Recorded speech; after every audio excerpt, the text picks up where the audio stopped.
When you go to a cricket match and you see one wonderful innings, you come back. Like I've come back to my hotel room today thinking, wow, I had a good day today. And then sometimes you see two. And that is the day when you're genuinely blessed. And in this game, we saw two innings that will transcend this series, that will be talked about for long after this series is gone. One of them came from Shubman Gill, and I'll talk about in some detail. 208 from 149 balls. And then Michael Bracewell, 140 of 78, full of sixes and fours, and such audacity that even a total of 350 started to look too little. So we've had a fabulous cricket match. 686 runs were scored at this stadium in Uppal, and we got a fabulous cricket match that was open till the last over started. 99 overs into the game, and we still didn't know which side was going to win. It's games like these that give a little bit of hope to one day cricket, that provide a little bit of fuel for their existence and say, you know what, we can still have great games. But I mean, it was so difficult to pick who the player of the match was right till the last over. I was sitting there for the presentation. I'm thinking, right, am I going to ask Shubman something or am I going to ask Bracewell something? That was how good the game was. So let's start with Shubman Gill, though. I've always had a lot of time for Shubman Gill because there's a certain class, there's a certain unhurried way in which he goes about it, and he seems to own situations. And that is something that had endeared him to me rather. And there was a consistency about him. I remember there was a lot of talk about whether Ishan Kishan should replace him. He had got to 200, but you never ever give up consistency and class. And even at that time, he was averaging 70 with a strike rate of 100. That's gone up hugely now. Look at what he did today. He never ever let the number of balls catch up with the number of runs for long enough. He was in control of proceedings. I like two things especially about this innings. One, every time a wicket fell, and you got the impression that the bowling side could be onto something, he played a few aggressive shots and brought the game back. And the second thing was, we were wondering whether he'll get to 200. He was starting to tire at about 160, 165. Then the boundaries started to kick in, the sixes started to kick in. And I tell you what, the manner in which he went after Lockie Ferguson, 666, was just incredible. The extra gear that he found, it's something that this new generation is able to do. And this was just an unbelievable 200. Now, take a look at that card. It's an incredible card because one person has scored 208. The next highest score is 34, then 31, then 28. So he's constantly building partnerships with people who've only made that many.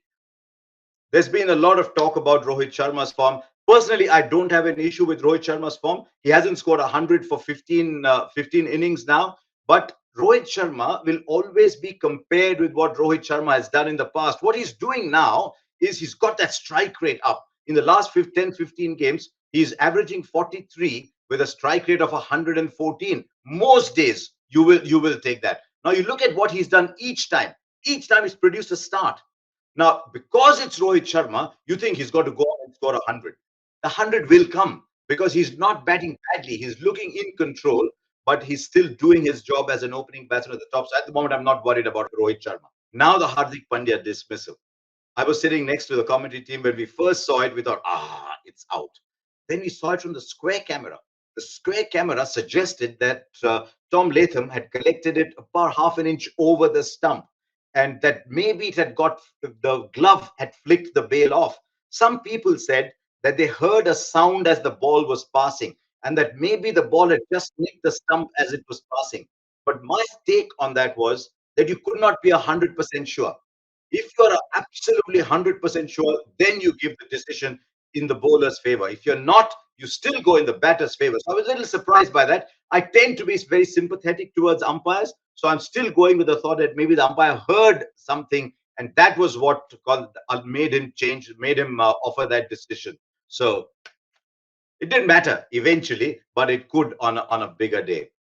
Now you look at the bowling, and I thought there were two extraordinary performances there. Let's look first at Mohammad Siraj, and what a day it was today for Mohammad Siraj. He was so excited. His first international at his home ground. His family was there. His mother was there to watch him. And you got the feeling he was a little emotional early on. But then that emotion went away. In that first power play, bowled 5 overs, 1 for 20.